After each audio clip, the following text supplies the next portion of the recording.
Hey everyone, thanks for joining me. I am sharing some information on traveling to New England.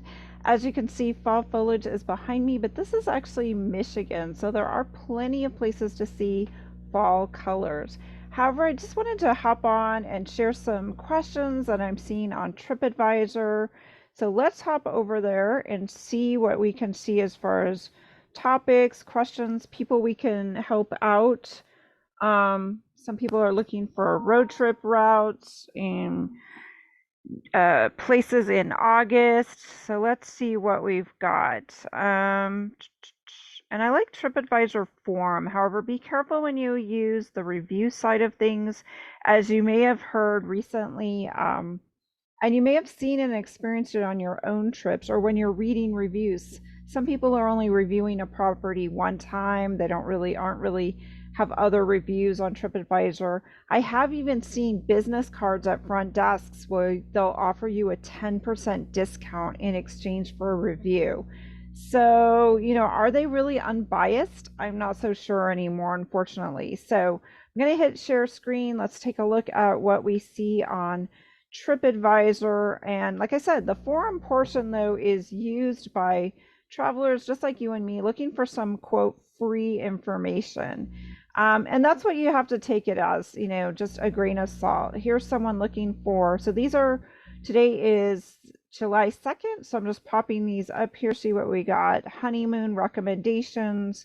They are getting married in late October 2024. So like a year from now.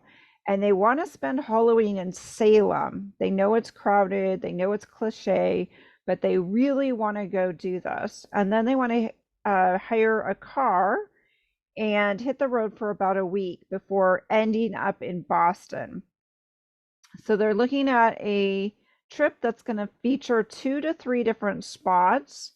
They would also like to visit Bangor, Maine on a day trip. But that's, again, if you're not familiar with this area, this person's from Ireland, which Ireland literally, I was told, can fit into the state of Texas. So that's just a huge difference as far as size of area that you can really cover in a day or two. Bangor to Boston, I mean, that's a really long drive. So I wouldn't do it in a day trip. You may want to you could even fly into Bangor, Maine. It is an international airport. You may have to make a connection from Ireland, I would imagine, but maybe start there and then loop south, work your way through New England and end up in Salem in Boston towards the end of your trip. That's one idea. Maine is very rustic. They're talking about looking for suggestions for rustic forest lake resorts. Upstate New York is actually got a lot of rustic lake resorts, but Maine has quite a few. And also checking Airbnb, you might actually get a whole little cabin or something to yourself with maybe a wood burning fireplace, a full kitchen, which can save you money on meals. And you might actually have that peace and quiet then on your own by a lake. I know there's places like that also in the upper portions of New Hampshire, just by getting off the beaten path. This person is saying late October is the time the fall foliage madness slows down. Yes, that is completely true.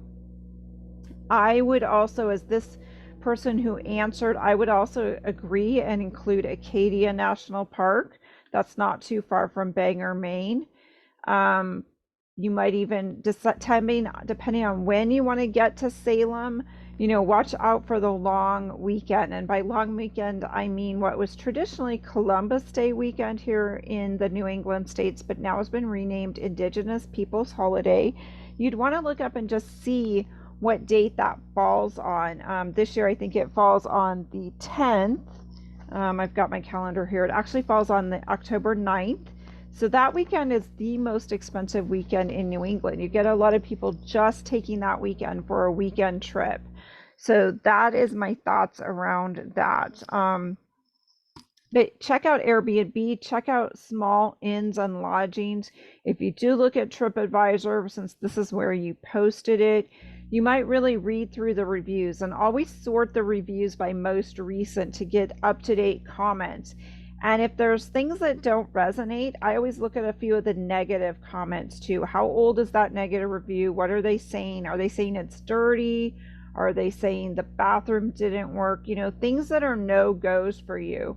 And then keep looking, keep spreading out your map. Sometimes that map view can be very helpful in these instances. So let's go back to the search for function here and see what our next person is asking.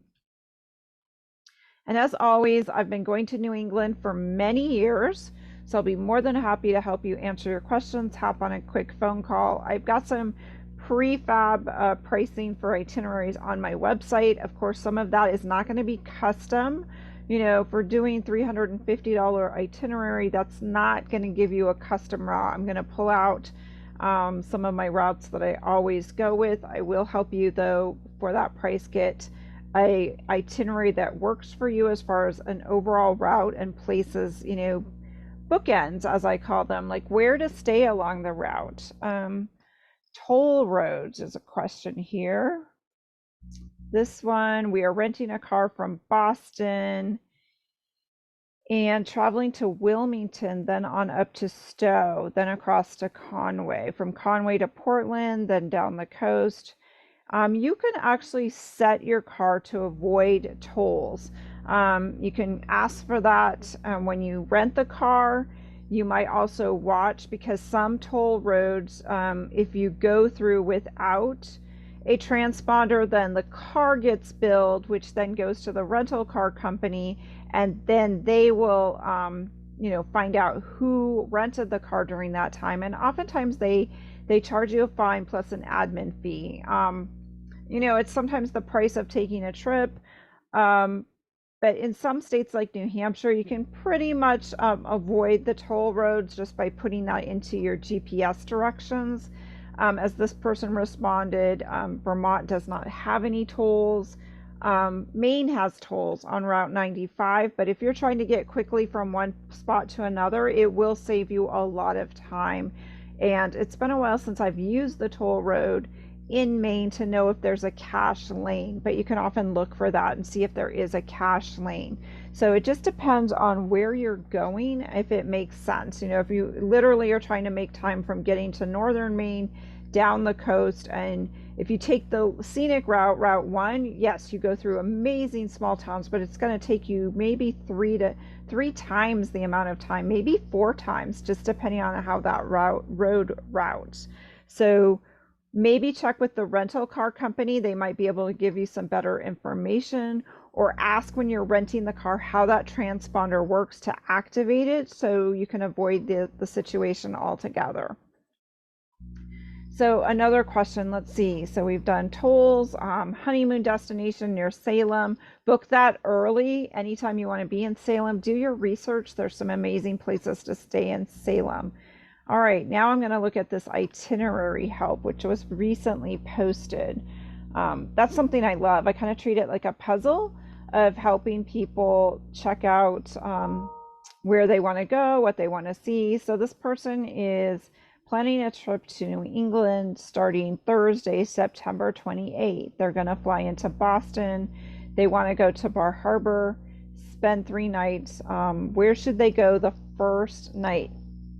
So they don't really have anything they want to see in Boston. So if they just want to hit the road, you could actually have Kennebunkport be your first stop from Boston via the interstate. I would guesstimate maybe 2 hours, but that might be really worth it. And if you want to drive to BarHarbor and just like we were talking about, I-95, I think is the route in Maine, zip up there to BarHarbor and then work your way back down the coast, that would be the way to do it. And that's what they put.